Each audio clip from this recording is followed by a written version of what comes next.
मुझे शौहर से ज़्यादा देवर पसंद था। मेरी शादी जब हुई तो मुझे बहुत मुश्किलात का सामना करना पड़ा, क्योंकि मेरी एक ही शर्त थी कि मेरा शौहर बहुत अमीर और जवान खूबसूरत हो। मैं खुद भी देखने में बहुत खूबसूरत और जवान थी, इसलिए चाहती थी कि मुझे भी कोई अच्छा लड़का मिले, लेकिन जो भी रिश्ता आता वो लड़का या तो गरीब होता या फिर अच्छा ना लगता। मैं इसी बात पर अड़ी रही और सालों तक मना करती रही, जहाँ तक कि अब मेरे बाल सफ़ेद होना शुरू हो गए। इसी इंतज़ार में मेरे अब्बू फौत हो गए और फिर मेरी अम्मी भी मेरी शादी देखे बगैर दुनिया से चली गईं। अब घर में भाभियाँ मुझे ताने देती थीं, लेकिन मैं अपनी ज़िद पर कायम रहती। मैं गरीबी देख देख कर थक चुकी थी, इसलिए मुझे एक ऐसा लाइफ पार्टनर चाहिए था जो खूबसूरत भी हो और जिसके पास बहुत पैसा हो। फिर एक दिन मुझे लगा कि मेरी दुआ कबूल हो गई।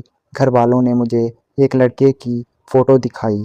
वो बहुत जवान और प्यारा था। जब वो रिश्ता लेकर हमारे घर आए तो अपने साथ इतनी चीज़ें और तोहफ़े लाए कि मुझे यकीन हो गया कि वो बहुत अमीर हैं।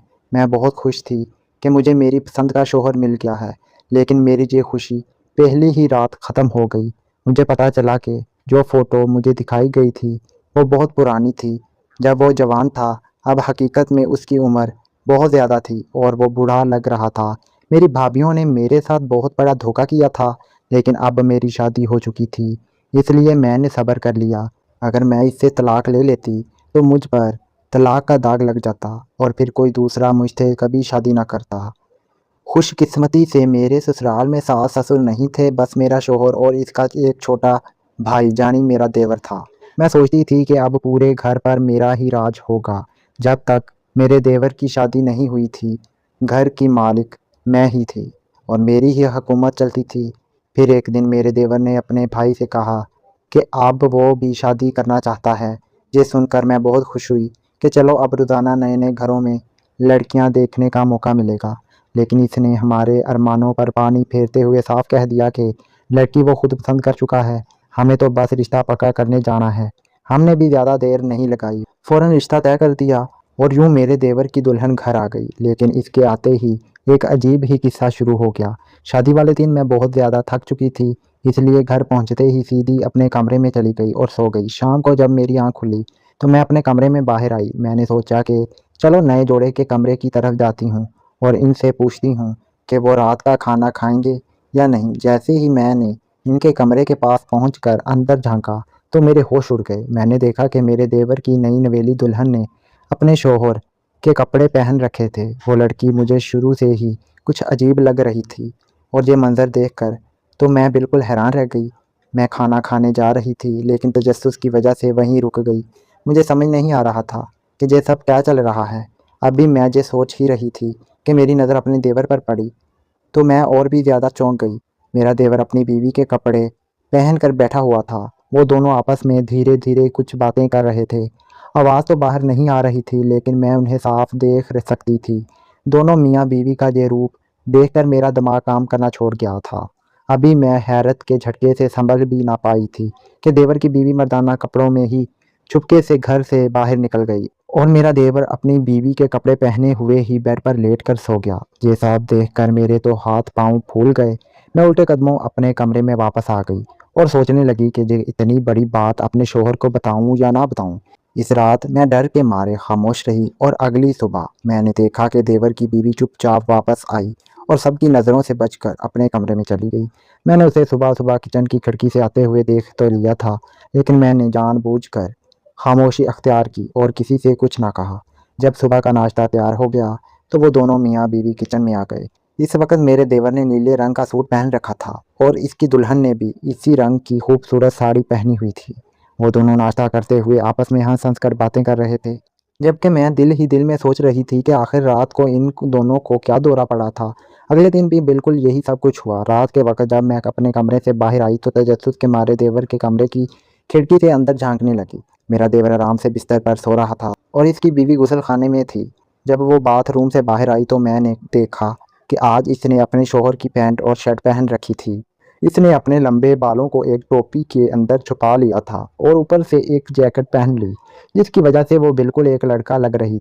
मैं हैरत से इसे देखती ही रह गई।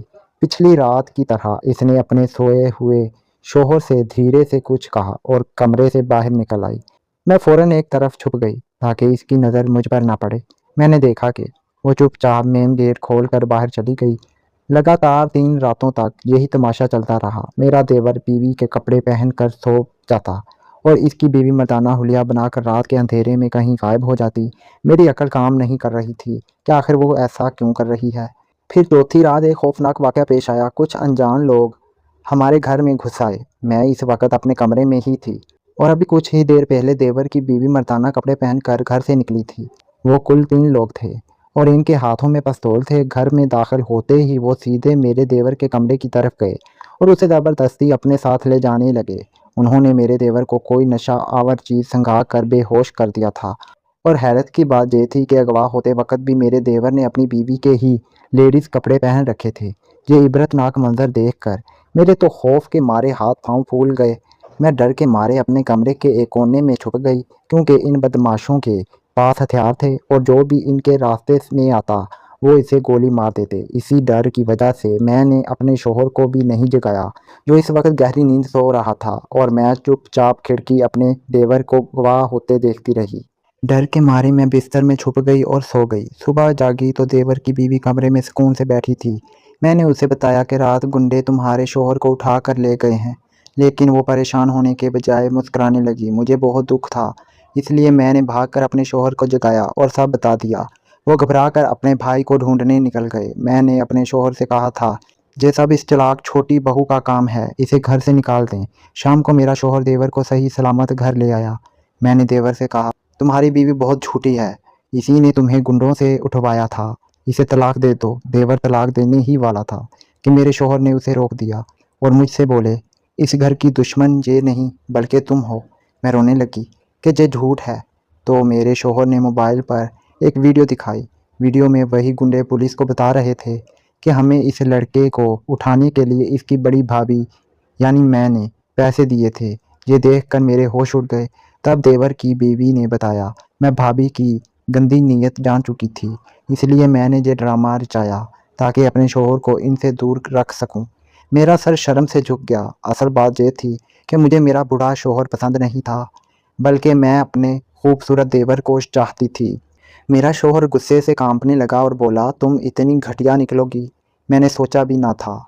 इसने मेरा हाथ पकड़ा और रोती हुई हालत में मुझे घर से बाहर निकाल कर बोला, आज मैं तुम्हें तलाक देता हूँ, और दरवाज़ा बंद कर दिया। आज मेरी सारी जिद और खूबसूरती का गरूर मिट्टी में मिल गया और मैंने अपने ही हाथों अपना घर बर्बाद कर दिया।